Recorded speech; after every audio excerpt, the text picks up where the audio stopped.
Shalom Bapak Ibu Saudara yang terkasih di dalam Tuhan. Saya percaya bahwa Tuhan Yesus mengasihi kita dalam segala keadaan dan di dalam segala kondisi kita. Terbukti bahwa hari ini saya dan saudara masih bisa bersama-sama berkumpul, beribadah di keluarga kita untuk memperingati kenaikan Tuhan Yesus. Sebelum kita masuk ke dalam firman Tuhan, saya ajak Bapak Ibu Saudara berdoa. Mari kita berdoa. Bapa di dalam sorga, kami datang kepadamu dan memohonkan berkat-Mu, sehingga firman-Mu yang akan kami dengar, firman-Mu yang akan kami pelajari hari ini, mengangkat hati kami melihat kebenaran-Mu, bahwa ketika Engkau naik ke sorga Tuhan, itu adalah sesuatu yang begitu besar fungsinya bagi kami, begitu besar maknanya bagi kami, dan kami rindu supaya Tuhan sendiri yang bekerja bagi kami hari ini untuk menyatakan kuasa-Mu. Terima kasih Bapa, hati kami sudah siap mendengar firman-Mu, berbicaralah kepada kami. Di dalam nama Tuhan Yesus kami berdoa. Amin. Saudaraku, sore hari ini kita akan belajar bersama-sama dengan satu tema, janji yang ditepati. Mari kita buka Lukas 24 ayat 44 sampai 49. Saya akan membacakannya bagi Bapak Ibu Saudara. Ia berkata kepada mereka, "Inilah perkataanku yang telah kukatakan kepadamu ketika aku masih bersama-sama dengan kamu, yakni bahwa harus digenapi semua yang ada tertulis tentang aku dalam kitab Taurat Musa dan kitab-kitab nabi-nabi dan kitab Mazmur." Lalu ia membuka pikiran mereka sehingga mereka mengerti kitab suci. Katanya kepada mereka, "Ada tertulis demikian, Mesias harus menderita dan bangkit dari antara orang mati pada hari yang ketiga. Dan lagi dalam namanya berita tentang pertobatan dan pengampunan dosa harus disampaikan kepada segala bangsa mulai dari Yerusalem. Kamu adalah saksi dari semuanya ini. Dan aku akan mengirim kepadamu apa yang dijanjikan Bapakku. Tetapi kamu harus tinggal di dalam kota ini sampai kamu diperlengkapi dengan kekuasaan dari tempat tinggi." Haleluya saudaraku, haleluya. Ketika saya kelas 4 SD, saya sangat rindukan memiliki sebuah pisau. Kalau kami di Sumatera, kami sebut namanya pisau belati. Pisau belati ini biasa dipakai oleh orang-orang untuk memotong kayu ataupun bambu, tapi yang kecil-kecil, bukan pisau yang besar.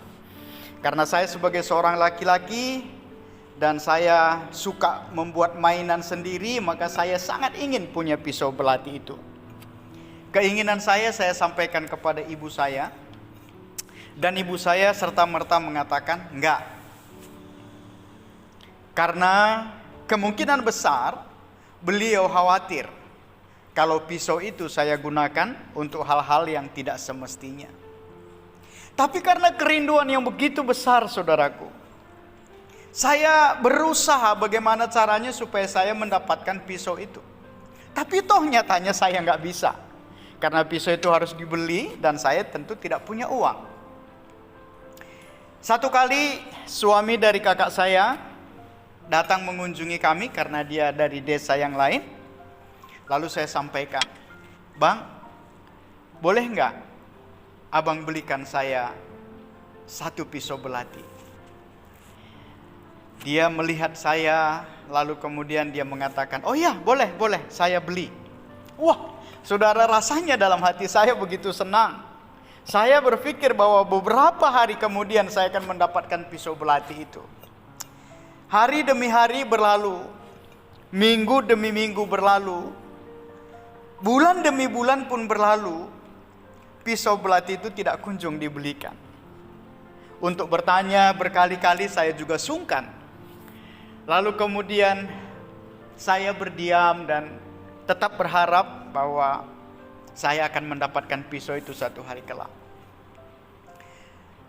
Ketika kami terima raport untuk kenaikan ke kelas 5, dan puji Tuhan saat itu saya naik kelas, dan kakak saya memberikan saya hadiah, abang saya yang tadi saya minta.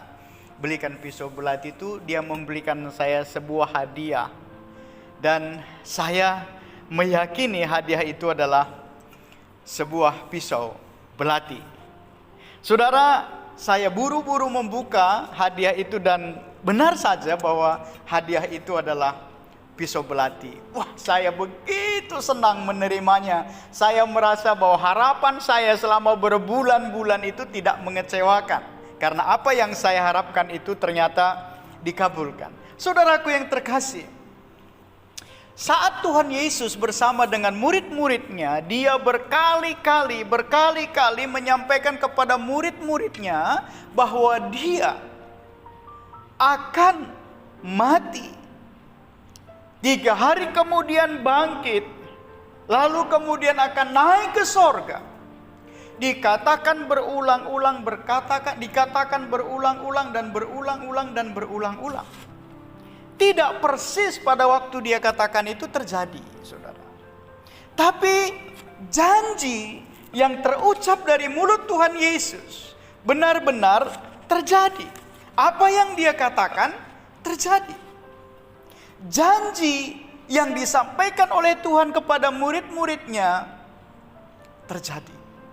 Lukas 24 mengajarkan kepada kita tadi bahwa janji Tuhan digenapi.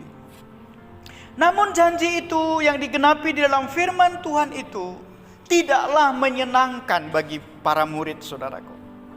Mereka merasa bahwa mereka ditinggalkan sendirian. Mereka merasa bahwa mereka kehilangan panutan. Mereka merasa bahwa mereka ditinggalkan oleh orang yang tadinya mereka inginkan bahwa pribadi itu menjadi satu penguasa, satu raja yang akan memulihkan bangsa Israel. Oleh karenanya pada waktu Tuhan mengatakan, saya akan naik ke sorga, haru, campur sukacita ada di dalam hati mereka. Tetapi saudara, yang menarik di sini bahwa janji itu tidak hanya sekedar janji, namun ada 2 bagian penting yang Tuhan sampaikan. Yang pertama di ayat yang ke-48. Kamu adalah saksi dari semua ini. Saudara, saya mau menyampaikan kepada Bapak Ibu Saudara apa maksudnya. Yesus Kristus sudah selesai. Tugasnya di muka bumi ini sudah selesai. Beliau melakukan tugasnya dengan sempurna, tidak ada cacat celah. Tetapi murid-murid pada saat itu adalah saksi. Dan tugas saksi belum selesai. Para saksi harus bersaksi menyampaikan kebenaran-kebenaran yang mereka dapatkan selama bersama-sama dengan Tuhan Yesus. Mereka harus menyampaikan kebenaran itu sempurna kepada orang lain. Tentu menjadi saksi pada zaman itu tidak mudah, saudaraku. Karena Yesus sendiri disalibkan karena kesaksian hidupnya. Oleh karenanya ayat 49 dikatakan begini, dan aku akan mengirim kepadamu apa yang dijanjikan Bapakku, tetapi kamu harus tinggal dalam kota ini sampai kamu diperlengkapi dengan kekuasaan dari tempat tinggi. Saudara, ayat 49 ini juga menyampaikan kepada para murid bahwa para murid harus tinggal di Yerusalem. Sampai berapa lama? Tidak ada satupun yang tahu ketika itu. Kalau sekarang kita tahu bukan? 10 hari Roh Kudus dicurahkan. Tapi pada zaman itu tidak ada satu orang pun yang tahu. Tapi mereka harus menunggu. Mengapa, saudara? Ternyata menjadi saksi itu tidaklah sembarangan. Mereka harus diperlengkapi, ayat 49 dikatakan, dengan kekuasaan dari tempat yang maha tinggi. Untuk melakukan tugas itu harus memiliki kuasa dari tempat yang maha tinggi. Apa artinya, saudaraku? Para murid ini bukanlah orang-orang yang terpelajar. Para murid ini bukanlah orang-orang yang hebat. Pada zamannya murid-murid ini adalah hanya orang biasa. Kecuali Matius si pemungut cukai dan Lukas adalah seorang tabib. Yang lainnya adalah orang yang biasa, saudaraku. Mereka bukan orang populer. Kemudian para murid adalah orang yang sering hatinya pelin-pelan, sering hatinya ragu, sehingga mereka harus diperlengkapi. Saudara, 3,5 tahun para murid bersama dengan Tuhan ternyata tidak cukup. Harus diperlengkapi. Saudara, saya mau nyatakan kepada Bapak Ibu Saudara bahwa makna ini juga adalah makna yang berlaku bagi saya dan saudara. Artinya saudaraku, saya dan saudara, tugas kita di bumi ini belum selesai. Kita adalah saksi. Oleh karenanya, kita pun harus mendapat kuasa dari tempat yang maha tinggi. Artinya, bahwa kita pun pribadi yang menanti, yang terus-menerus menunggu curahan Roh Kudus mengalir dalam kehidupan kita. Kita membutuhkan pengalaman pribadi untuk mengalami kehadiran Tuhan di dalam hidup kita. Kita butuh itu, saudaraku. Sekali lagi saya mau sampaikan, ke-12 murid mereka bukanlah orang yang hebat pada zaman itu. Orang yang biasa. Tetapi ketika Roh Kudus tercurah bagi mereka, mereka mengubah dunia ini. Kenapa? Karena mereka diperlengkapi dari kuasa dari tempat yang maha tinggi. Saudara, bukan main-main Roh Kudus itu, bukan. Roh Kudus itu satu pribadi yang memiliki kuasa, yang mengubah yang tidak mungkin menjadi mungkin. Saudara, ingat Petrus, pribadi yang tidak ada apa-apanya, asal ngomong, bahkan bicaranya pun kadang-kadang ngaur, ngelantur dan seterusnya. Tapi ketika dia diurapi, ketika dia diberi Roh Kudus oleh Bapa di sorga dan dia menerima Roh Kudus itu, sekali khotbah ribuan orang bertobat. Yang tidak apa-apa sekarang diubah Tuhan, mampu mengubah dunia ini. Saudara, apakah saat ini banyak doa-doa kita yang belum dijawab oleh Tuhan? Apakah saat ini ada pergumulan yang begitu besar yang hari demi hari kita doakan, namun rasanya tidak kunjung tiba jawabannya? Apakah hari-hari ini kita memiliki sakit penyakit dan itu begitu membuat kita frustrasi karena nggak sembuh-sembuh? Kata kuncinya, saudaraku, apakah kita merasakan kehadiran Roh Kudus di dalam kehidupan kita? Jangan merasa kecewa, jangan merasa frustrasi, apalagi stres. Kenapa? Karena saya dan saudara adalah pribadi yang sudah dipersiapkan oleh Tuhan untuk memiliki kuasa dari tempat yang maha tinggi. Karena kehadirannya mengubah segala-galanya. Dari 1 Korintus 1 ayat 25 firman Tuhan mengatakan, sebab yang bodoh dari Allah lebih besar hikmatnya daripada manusia, dan yang lemah dari Allah lebih kuat daripada manusia. Saudaraku, walaupun kita biasa, kita ibadah di rumah kita masing-masing, rasanya kok begini, gak senyaman ketika di gereja. Kami juga tidak terlalu pandai bernyanyi, kami juga tidak terlalu biasa menyembah Tuhan. Saudaraku, jangan menyepelekan. Yang penting bagaimana kita menghadirkan kuasa Allah itu ada di dalam keluarga-keluarga kita. 10 hari kita akan doa puasa, saudara. 10 hari kita doa meminta Tuhan menolong dan memberkati kita. 10 hari kita meminta supaya Roh Kudus dicurahkan bagi kita. Jangan disepelekan, saudaraku.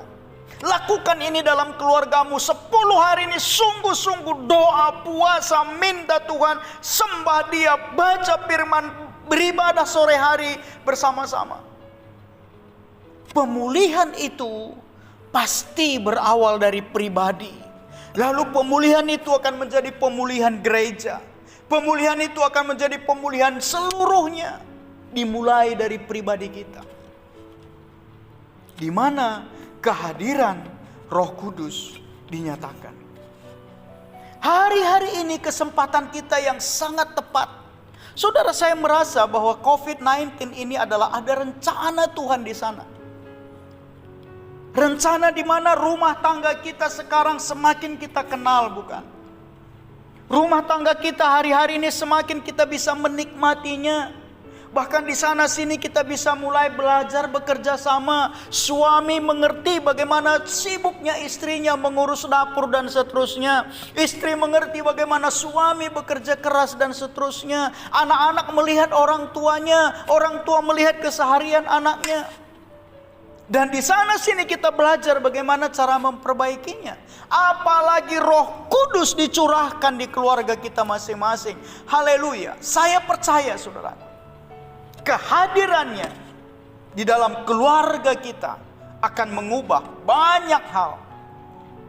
Tahukah saudara bahwa perubahan pribadi kita itu sangat berharga di mata Tuhan? Ketika kita mengatakan Roh Kudus, aku membuka hatiku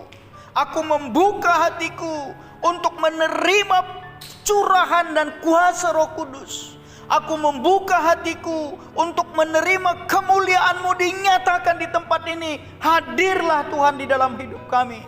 Tuhan senang mendengar doa seperti itu. Saudaraku, saya sangat mengharapkan supaya 10 hari ini tidak ada satupun jemaat GKRI Pancaran Kasih yang bolong-bolong. Kita tetap semangat, hadirkan. Sekali lagi saudaraku, murid-murid itu bukan siapa-siapa. Mereka itu bukan orang hebat. Tetapi ketika Roh Kudus dicurahkan bagi mereka, mereka menjadi pribadi yang berubah. Dan dia mengubah dunia ini. Mereka mengalami transformasi dalam segala bidang. Luar biasa. Mari seluruh kepala keluarga, saya berseru kepada seluruh kepala keluarga, pimpinlah keluargamu masuk dalam hadirat Tuhan. Pimpinlah keluargamu menyembah dan memuliakan Tuhan. Pimpin keluargamu untuk menghadirkan kuasa Kristus dalam keluarga kita. 10 hari terus menerus, jangan berhenti saudaraku.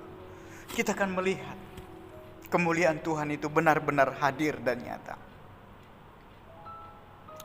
Saudaraku yang terkasih, sore ini saya ingin mengajak kita semua membuka hati bagi Tuhan. Kalau ada keraguan selama ini, mungkin Bapak Ibu Saudara merasa, Tuhan, kapan situasi seperti ini selesai? Tuhan, kapan ini berakhir? Saudara ingat, ada maksud Tuhan di sana. Ini belum apa-apa kalau kita baca kitab Wahyu. Mungkin akan ada yang lebih dahsyat terjadi. Bisa jadi saudaraku. Tapi apakah gelombang ini kita bisa lalui bersama dengan Tuhan? Dengan kenaikan Tuhan ke sorga akan memberi kemenangan bagi kita, bukan? Jangan kita keluar dari kerajaan Allah itu. Mungkin ini adalah tampian pertama Tuhan sedang menampi setiap umatnya.